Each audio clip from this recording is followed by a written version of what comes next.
Good morning students, welcome to TSN online class for class 12th, chapter 13. Today we start our new unit which is ecology and environment, chapter 13 organism and population. First of all we discuss about some definitions. Organism, living component of the environment at individual level is called organism. Organism हम किसे कहेंगे? Environment में कोई plant है या कोई animal है उसे हम ऑर्गेनिज्म कहेंगे. Second population. Population is defined as the sum total of all individual of a species in a specific geographical area. एक स्पेसिफिक जोग्राफिकल एरिया में एक स्पीशीज़ की काफ़ी सारी मेंबर्स को हम पॉपुलेशन कहेंगे. Now we discuss about species. The species are the group of individual of one or more populations which resemble each other and can inbreed among themselves. So species हम किसे कहेंगे कि organisms का ऐसा group जो आपस में रिप्रोडक्शन कर सकता है, जिनका जीन पूल एक जैसा होता है, they are called species. Ecosystem, the sum of total of the biotic living or abiotic non-living component of a particular geographical area being integrated through exchange of energy and recycling of nutrients and collectively called ecosystem. So ecosystem में कौन कौन आ जाएंगे?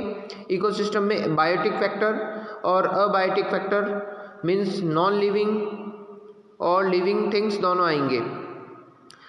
Now we discuss about biome. The large unit of environment consisting a major vegetative type and its associate fauna is a specific climate zone is called biome. एक specific climate zone में रहने वाले plants का group या animals का group हम उसे biome कहेंगे. ओके, एक specific climate zone में है, प्लांट्स का ग्रुप है या एनिमल्स का ग्रुप है, दोनों ही हम उसे क्या कहेंगे? बायोम कहेंगे. Now we discuss about biosphere.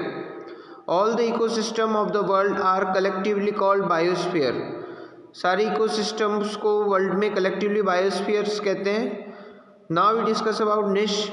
The ecological niche of an organism represent the range of conditions that it can tolerate the resource is utilises and its functional role in the ecological system. Each species occupies a distinct niche and no two species occupy the same niche. Okay student, niche किसे कहते हैं? जहाँ कोई भी organism रहता है वहाँ पे वो मैट करता है या किस टाइप से वो सर्वाइव करता है, वो उसकी लोकेशन निश कहलाती है. Now we discuss about environmental. The environment is referred to as the sum total of the physical and biotic conditions which influence the organism to term of survival and reproduction. So environment में कौन आ जाएंगे? environment में सारे जो non biotic और biotic factors आ जाएंगे जो किसी ऑर्गेनिज्म को अफेक्ट करते हैं, उसके सर्वाइवल के लिए इम्पॉर्टेंट होते हैं, रिप्रोडक्शन के लिए रिप्रोडक्शन पे इफेक्ट डालते हैं. The major biomes of the world includes desert. एक बायोम है, बड़ा बायोम है. ग्रास लैंड, बहुत सारी ग्रास लैंड में अलग अलग टाइप्स के एनिमल्स प्रेजेंट होते हैं. रेन फॉरेस्ट, डिफरेंट टाइप्स के रेन फॉरेस्ट में एनिमल्स और प्लांट्स की बहुत सारी स्पीशीज़ मिलती हैं. Tundra is a major biome. Now we discuss about components of ecosystem. So there are two components of ecosystem. First is abiotic factors, abiotic components, and second is biotic components. Abiotic components are like temperature, light, water and soil. Biotic components are like pathogen, parasites, predators and competitors. Okay, so we discuss about first of all abiotic components. Temperature. It is the most ecologically relevant environment factor. It is observed that seasonally the average temperature on land varies. The temperature decrease progressively from the equator to poles and from plains to mountains. So students, temperature भी बहुत बड़ा factor होता है जो organism की number को effect करता है, ऑर्गेनिज्म को सर्वाइव के लिए इफ़ेक्ट करता है. आपको पता है पोलर रीजन में टेम्परेचर बहुत कम होता है, इक्वेटर रीजन पे टेम्परेचर बहुत ज़्यादा हाई होता है. The organism tolerating the high range of temperature is called eurythermal. Some examples: cyclops, toad, lizard. And the organism which can tolerate narrow range of temperature is called stenothermal. Example: snakes, some fishes. So stenothermal कौन से animals होंगे जो temperature की long range पे भी survive कर जाएंगे. बहुत ज़्यादा टेम्परेचर है तो भी सर्वाइव कर लेंगे, कम टेम्परेचर होता है तो भी सर्वाइव कर लेते हैं. स्टेनोथर्मल कौन से एनिमल्स होते हैं जो टेम्परेचर की कम रेंज में सर्वाइव होते हैं. अगर टेम्परेचर बढ़ जाता है तो ये कुछ अडेप्टेशन करते हैं.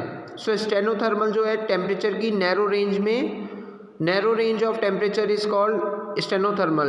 नैरो रेंज को टॉलरेट कर पाते हैं. Which can tolerate narrow range of temperature is called stenothermal. Okay. Level of thermal tolerance of different species determine the geographical distribution. इसी रीजन से टेम्परेचर एक बहुत बड़ा फैक्टर होता है जो कि ऑर्गेनिज्म के जोग्राफिकल डिस्ट्रीब्यूशन में इम्पॉर्टेंट रोल प्ले करता है. Now we discuss about second most important abiotic factor which is water. The amount of water in an environment determines the productivity and distribution of plants. For aquatic habitat, the quality of water become important, like pH value, salinity and temperature of water. The organism relating with wide range of salinities are called euryhaline. Migratory fish like Hilsa salmon and other organisms that tolerate only narrow range of salinities are called stenohalines. So student, जैसे हमने eurythermal और stenothermal पढ़ा था उसी type से यूरीहेलाइन होते हैं जो बहुत ज़्यादा रेंज में सर्वाइव कर लेते हैं. जब सैलिनिटी की जो क्वांटिटी होती है बहुत ज़्यादा होती है तब भी वे सर्वाइव कर लेते हैं. So they are called euryhaline. और कुछ animals the organism that tolerate only narrow range of salinities they are called stenohaline. Now we discuss about third important point, which is light. Light is important because autotrophs make the food with the help of light. Autotrophs जो है वो light की help से अपना food making करते हैं. And O2 evolved during this process. The small plants like herbs and shrubs can perform photosynthesis under very low light concentration conditions as they overshadow by the tall trees. So light जो है बहुत important factor है ecosystem में, environment में. Light के reason से ही plants जो है फोटोसिंथेसिस करते हैं और O2 का फॉर्मेशन होता है. For many animals light is important that they use the diurnal और seasonal variations in light intensity, duration, photo periodism as cruel to timing these for giving reproductive and migratory activities. So students, light भी है important factor है, abiotic factor है जो animals के geographical distribution को effect करता है. सॉइल. सो स्टूडेंट्स, सॉइल की हम डिस्कस करते हैं. The nature and the properties of soil varies with different places. अलग अलग प्लेसेस पे सॉइल के नेचर अलग होता है, प्रॉपर्टीज़ अलग होती है. The characteristic of soil composition, grain size, aggregation determine the percolation and water holding capacity of soil. So soil जहाँ पे fertile होगी वहाँ पे plants बहुत ज़्यादा होंगे और वहाँ पे biodiversity भी अधिक होगी, maximum होगी. The vegetation in an area is determined by some soil parameters like pH, mineral composition and topography. So soil भी होती है जो जोग्राफिकल डिस्ट्रीब्यूशन को, एनवायरनमेंट में प्लांट्स को, एनिमल्स को इफेक्ट करती है. Now we discuss about response to abiotic factors. The organisms try to maintain the constancy of its internal environment. A process is called homeostasis.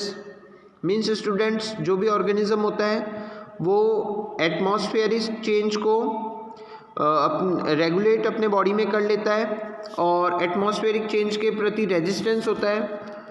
उनकी बॉडी की internal power को, इसको homeostasis कहते हैं. Despite varying external environmental conditions that trend to upset its homeostasis. बहुत सारे atmospheric changes होते हैं, एटमॉस्फेरिक रीजन्स होते हैं जिनसे होम्योस्टेसिस की कंडीशंस अपसेट हो जाती है, कंडीशन डिस्टर्ब हो जाती है। Second is first is regulate. अब कुछ एनिमल्स जो है वो रेगुलेट करते हैं। Some organism maintain homeostasis by physiological and behaviour, means some organism are called regulators. All birds and mammals, few lower vertebrates and invertebrate species maintain homeostasis by thermoregulation and osmoregulation. So students, कुछ animals जो होते हैं वो thermoregulation करते हैं, heat के लिए regulate करते हैं, रेगुलेशन करते हैं, और ऑस्मो रेगुलेशन करते हैं, मीन्स जो सॉल्ट्स के लिए वाटर के लिए रेगुलेटर्स होते हैं, रेगुलेशन करते हैं। In summers when outside temperature is more than our body temperature, we sweat profusely and the resulting evaporate, cooling brings down the body temperature. So student, आपने देखा होगा जब गर्मी होती है तो क्या होता है, पसीना निकलता है जिससे बॉडी का टेम्परेचर कंट्रोल हो जाता है। In winters when temperature is lower we shiver, a kind of exercise that produce heat and raise the body temperature. सर्दियों में आपने देखा होगा ठिठुरन होती है, शिवरिंग प्रोसेस होता है जिससे बॉडी में हीट जनरेट होती है और बॉडी का टेम्परेचर रेगुलेट हो जाता है। Second point is that confirm the osmotic concentration of the body fluids change with that of the ambient water. Osmotic concentration, such animals and plants are simply called conformers. Loss or gain of heat is a functional of surface area. The small animals have larger surface area relative to this volume. The lost body heat very fast in low temperature, so they expend energy to generate body heat through metabolic for adjusting. These for very small animals like shrimps and hummingbirds are rarely found in polar region. In this process confirm जो organism होते हैं वो atmospheric concentration और body fluids में changes कर देते हैं और एटमॉस्फेयर में सर्वाइव कर लेते हैं। Now we discuss about migration. The temporary movement of organism from stressful habitat to more hospitable area and return when favourable conditions reappear is called migration. आपने देखा होगा कुछ एनिमल्स जो होते हैं अनफेवरेबल कंडीशन होती है तो उस लोकेशन से चले जाते हैं और उस लोकेशन में टेम्परेचर या अदर कॉज जो है वो सही होने पर वापस उस एरिया में आ जाते हैं, ये कहलाता है migration. Long distance migration is very common in birds. In winter famous Keoladeo national park Bharatpur in Rajasthan host thousands of migratory birds coming from Siberian and other extremely cold northern region. आपने देखा होगा भरतपुर में जो केवलादेव नेशनल पार्क है भरतपुर में राजस्थान में, वहाँ पे थाउजेंड्स ऑफ माइग्रेटरी बर्ड्स से साइबेरिया से आते हैं, साइबेरियन क्रेन्स आते हैं, तो ये माइग्रेशन की प्रोसेस करते हैं।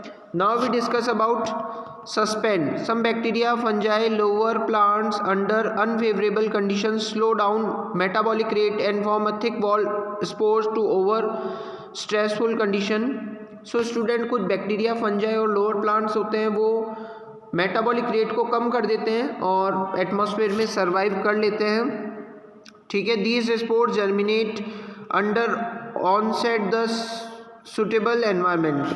इनमें क्या होता है, ये स्पोर्स का फॉर्मेशन कर लेते हैं और जब सूटेबल कंडीशन आती है तो ये वापस जर्मिनेट हो जाते हैं। The animal that fail to migrate might avoid the stress by escaping in time get into hibernation during winter example bear and frog. So कुछ एनिमल्स ऐसे होते हैं जो विंटर के समय अगर माइग्रेट नहीं कर पाते तो हाइबरनेशन की स्टेज में चले जाते हैं, मेटाबॉलिक रेट को स्लो डाउन कर लेते हैं। स्नेल फिश गोज इनटू एस्टाइवेशन इन अवॉइड समर्स। तो इसी टाइप से समर के अंदर भी स्नेल और फिशेस जो मेटाबॉलिक रेट को स्लो डाउन कर देती है, दिस प्रोसेस को हम एस्टाइवेशन कहते हैं। जू प्लैंक्टॉन्स अंदर unfavourable condition enter diapause stage of suspended development. So zooplankton जो है डाइपोज कंडीशन में चला जाता है। Cyst formation in amoeba, amoeba में जो है सिस्ट का फॉर्मेशन हो जाता है। This is complete part 1 of this chapter.